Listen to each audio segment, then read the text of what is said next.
नमस्कार दोस्तों, मैं शिवानी वर्मा लोकगीत चैनल में आप लोगों का स्वागत है। दोस्तों, आज मैं सुनाऊंगी आप लोगों को एक प्यारा सा जीतिया गीत है, जीतिया सोहर गीत।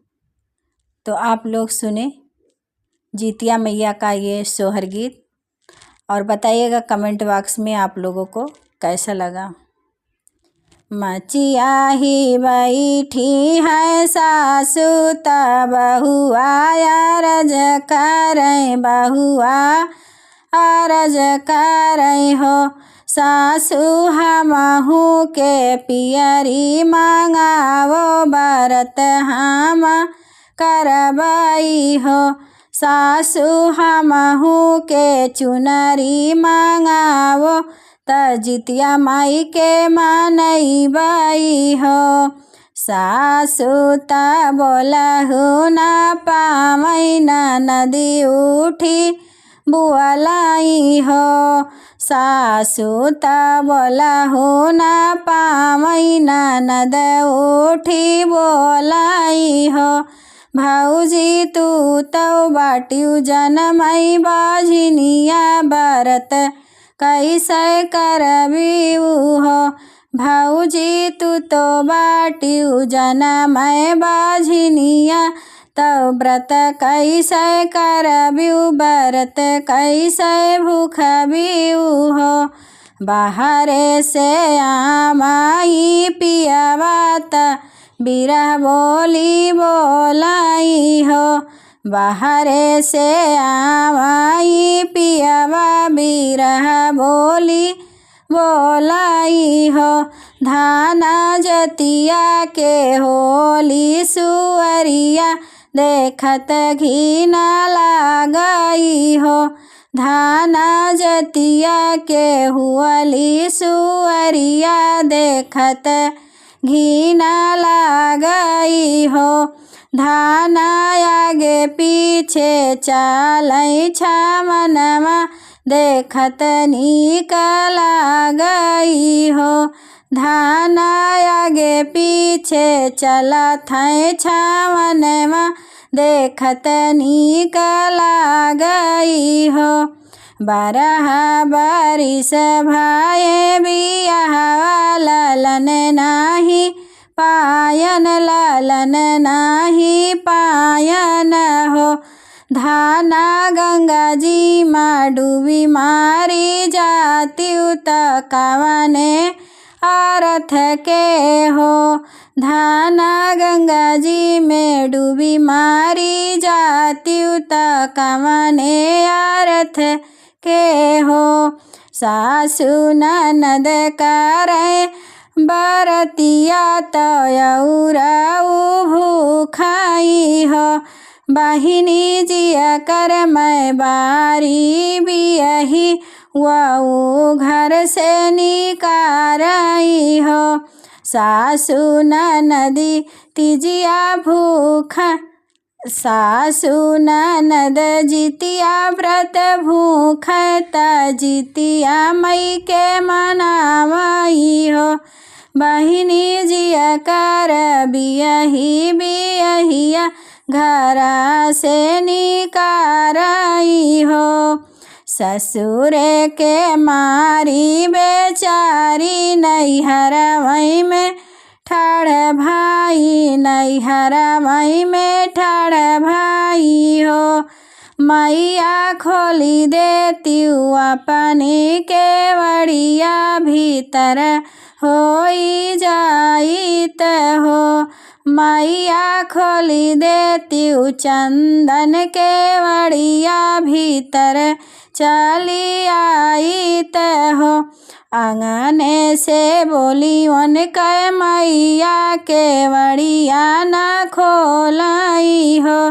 बेटी कवन संकट तोहरे जियरा, तो हमके बतावऊ हो। सासु ननद करे जितिया बरतिया, तो हमहू रहे बाझिन हो। मैया जिया कर बारी बियहिया, घरा से निकारई हो। मैया जिया कर बारी बियहिया घर से निकारई हो। यतनी बचनी सुनय मैया तयंगने से बोली हो। बेटी तोहका जो हमारा खिलियब तो बहुआ बाझिन होई हाई हो। बेटी तोहका जो हमारा खिलेब तो बहुआ बाझिन होई हाई हो। बेटी लौटी जाओ अपने ससुरवा तो अपने घर माई हो। बेटी लौटी जाओ अपने ससुरवा तो अपने ही घरवा तो हम नाही रखबई हो। नैहर के मारी बेचारी तो गंगा तीर ठाढ़ी भाई जितिया माई के मनावई हो। नैहर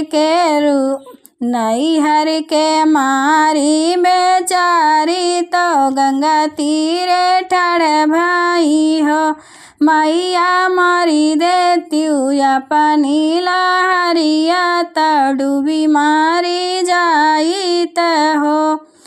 बीच धर से निकाली है जितिया माई त सुख दुख पूछाई हो। बेटी कवन संकट तोहर जियरा तो हमके बतावऊ हो। काऊ कही मोरी माई कहत दुख लागई हो। मैया सासु ननद राहै भूख तो हमारा है बाझिन हो।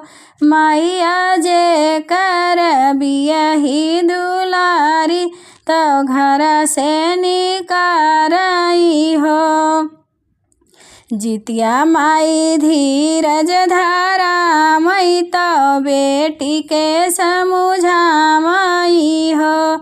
जितिया मैया धीरज धारा मई तो बेटी के समुझामई हो। बेटी हाथवा में लियो तिल चाउर तो औरो सूर्यदेव के मनावऊ हो।